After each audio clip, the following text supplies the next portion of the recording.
Back to the New World Next Week. I'm James Corbett of CorbettReport.com. And I'm James Evan Pilato of MediaMonarchy.com. Anarchist road care coming soon to a town near you. We've got that story plus some chemical collusion. But first, to cut out the climate money, fake right has to find where fake left stashed it. And we grab this from Bloomberg. Trump will find the job of reining in spending on climate initiatives made harder by Obama-era policies of dispersing billions of dollars in programs across dozens of agencies, in part so they couldn't easily be cut out.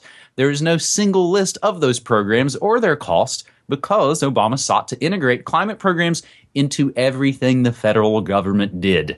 The goal was to get agencies to take climate into account.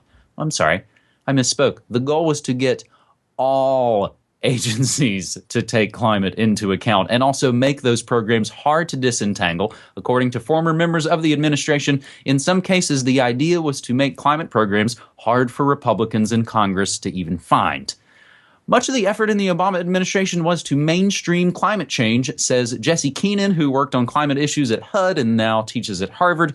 He said all federal agencies were required to incorporate climate change plans into their operations. James, you could probably say quite a lot about this, but we'll keep it to, just a regular short New World Next Week video, my friend.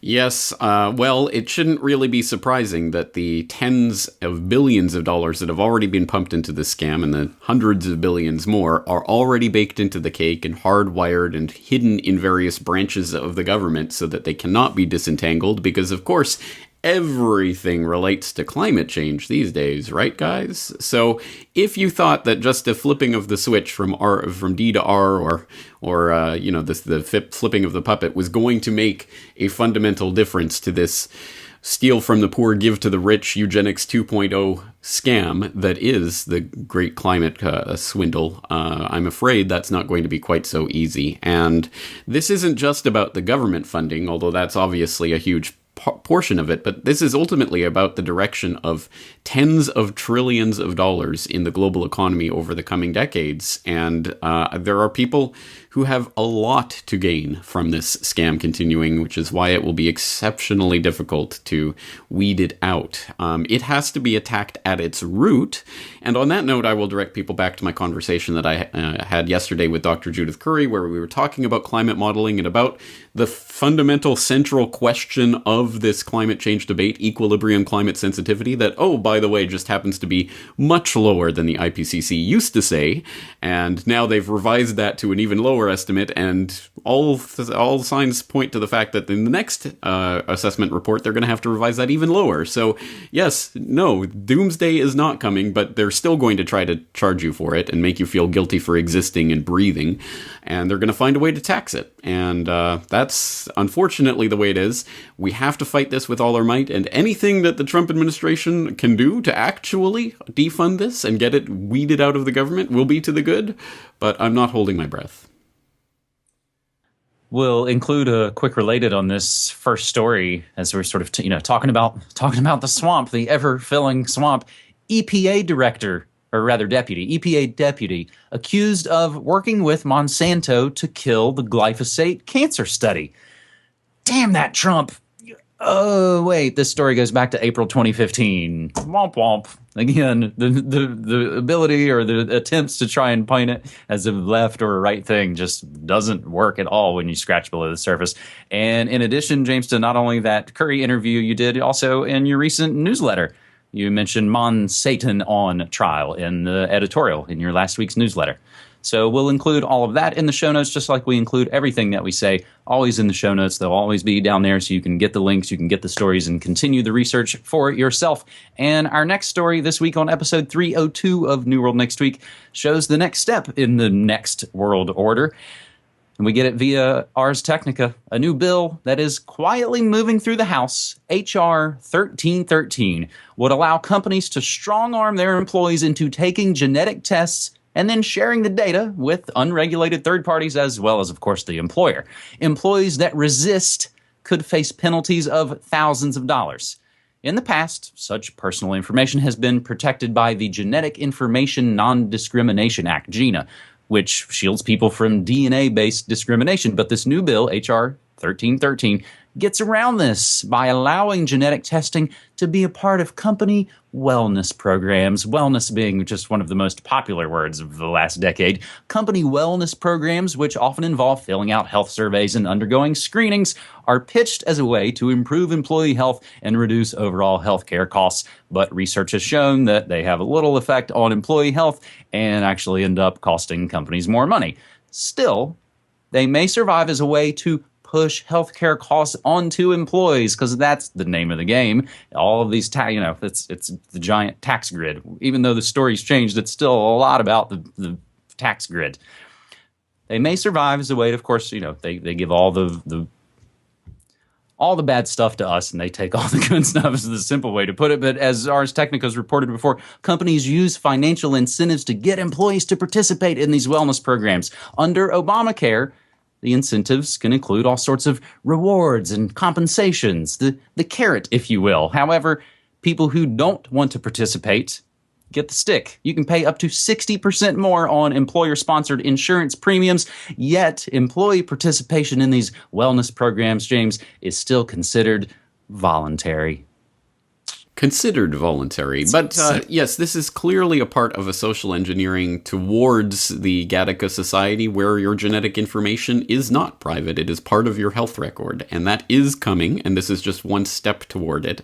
And of course, it starts off in voluntary wellness programs where employees are effectively penalized for not participating in these programs, which, as you point out, and as is quite easily demonstrable, do not have the effects that they're intended to have in actually promoting employee health. I mean, it's not about that fundamentally. It is about transferring costs to the employees, and also it's about, well, now that we have you in this wellness program, well, you have to take this genetic test.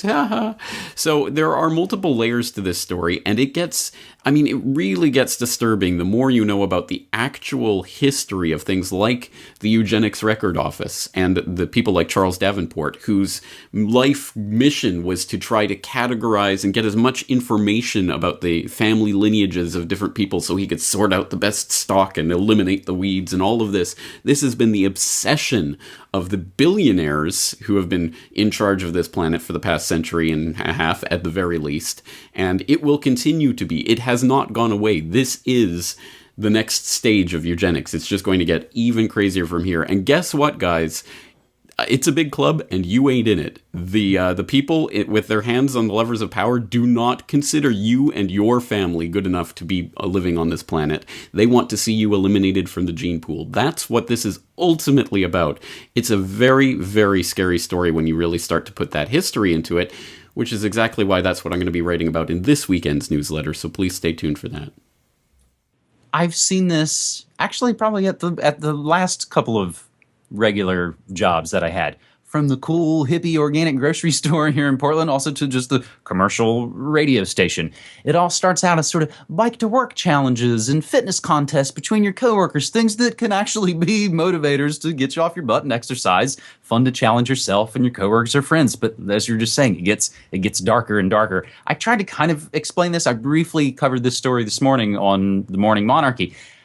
I tried to compare. It's what I think of it is almost like all the filthy federal lucre that was handed out to all the police states after 9/11, so they could get all that latest high-tech surveillance submission weapons, which, spoiler alert, did not stop after the Bush years. It's all continued to roll on, and of course, it got the extra technological overlay during the Obama years, so they can spy on the protesters, so they know where to roll out the sound wave cannons.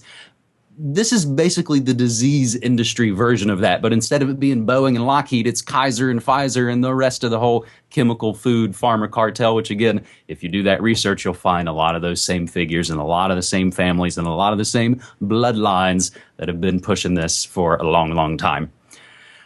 That's all pretty brutal, depressing news. So as we've been noting on the show, damn, we need some good news. So our last story on this new world next week is some good news this week. And it was the one story I was sent this past week by multiple people, from my wife to my subscribers to Sean Broad on Twitter, who basically, James just tweeted it at the both of us and said, awesome.